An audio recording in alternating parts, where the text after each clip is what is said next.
স্ত্রীকে video call করে আত্মঘাতী স্বামী। চাঞ্চল্যকর এই ঘটনার সাক্ষী থাকলো পুরাতন মালদার শাহাপুরের বাসিন্দারা। মৃত সুরজিৎ হালদার পেশায় দর্জি। গত 9 মাস আগে বৈষ্ণবনগরের বাসিন্দা এক মহিলাকে ভালোবেসে বিয়ে করেন সুরজিৎ। বিয়ের কয়েক মাসের মধ্যেই স্বামীকে ছেড়ে বাড়ি ফিরে যান এই মহিলা। তারপর থেকেই মানসিক অবসাদে ভুগছিলেন ওই যুবক। দুজনের মধ্যে ভিডিও কলিংয়ে ঝগড়া হতো বলে অভিযোগ মৃতের পরিবারের। মঙ্গলবার ভিডিও কল করেই গলায় ফাঁসি দিয়ে আত্মঘাতী হন ওই যুবক। ওই মহিলার বিরুদ্ধে ব্ল্যাকমেইলের অভিযোগ এনেছেন মৃতের পরিবারের সদস্যরা। মৃত্যু হলো এরকম করে যে কারণ আমার যে ভাইয়ের বউটা ছিল প্রথমত সংসারই না, তবুও আমরা মেনে নিয়েছিলাম যে একটাই তো ভাইয়ের বউ, আজ না হোক কাল শিখে যাবে, আমরা তাতে মেনে নিয়েছিলাম।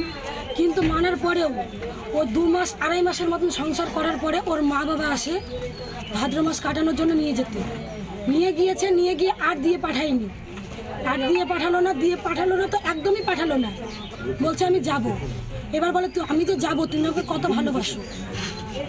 ভালোবাসো এরকম বলতো। তো বলতো আমি তোমাকে অনেকটা ভালোবাসি, তোমাকে কি করে আমি প্রমাণ দেবো যে আমি তোমাকে ভালোবাসি। তো বলছি তুমি কি জীবন দিতে পারবে আমার জন্য? বলে কি আমি আবার আমার ভাইকে বলেছিলাম যে জীবন দিয়ে কি কেউ কাউকে ভালোবাসতে পারে? তোলার আমি, তোলার তুমি, তোলা দিয়ে যায় চেনা। এরা যে বর্তমানে এটাই যেন তৃণমূলের থিম সং। এতদিন তোলাবাজির অভিযোগ শোনা যেত শাসক ঘনিষ্ঠ দুষ্কৃতীদের বিরুদ্ধে। এবার সেই তালিকায় নাম তুলতে শুরু করেছে নির্বাচিত জনপ্রতিনিধিরাও। হাওড়া এক পঞ্চায়েত প্রধানের বিরুদ্ধে 5 লক্ষ টাকা তোলা চাওয়ার অভিযোগ।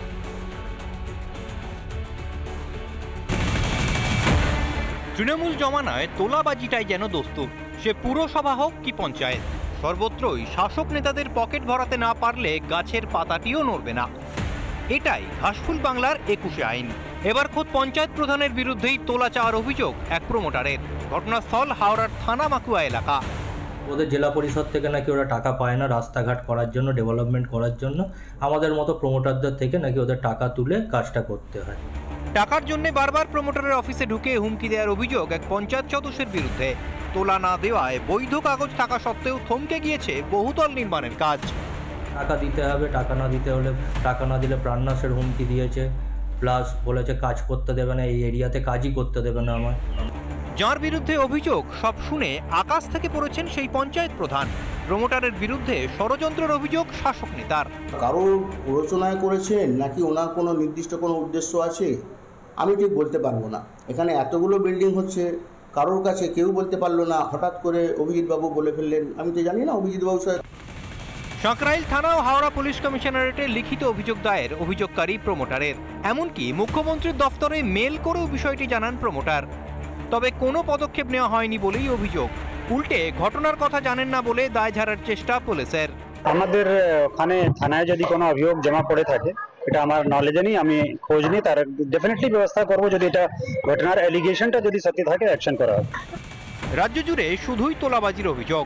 জায়গায় জায়গায় এই তোলা সন্ত্রাসে রাজ্য থেকে পাত্তারি গুটিয়েছে শিল্প। মাথায় হাত পড়েছে প্রমোটার থেকে দোকানদারদের। ধুলোয় মিশছে রাজ্যের সম্মান। তারপরও শাসক নেতাদের ওপর নিয়ন্ত্রণে রাজি নয় ঘাসফুল নেতৃত্ব। লুটে পুটে খাওয়ার এই রাজত্বে কবে মিলবে ন্যায্য বিচার? রিপাবলিক বাংলা। নানা ধরনের কন্টেন্ট দেখার জন্য লাইক করুন, শেয়ার করুন আমাদের ফেসবুক পেজ, সাবস্ক্রাইব করুন আমাদের ইউটিউব চ্যানেল। পাশাপাশি অন্যান্য ব্রেকিং নিউজের জন্য অবশ্যই চোখ রাখুন রিপাবলিক বাংলায়।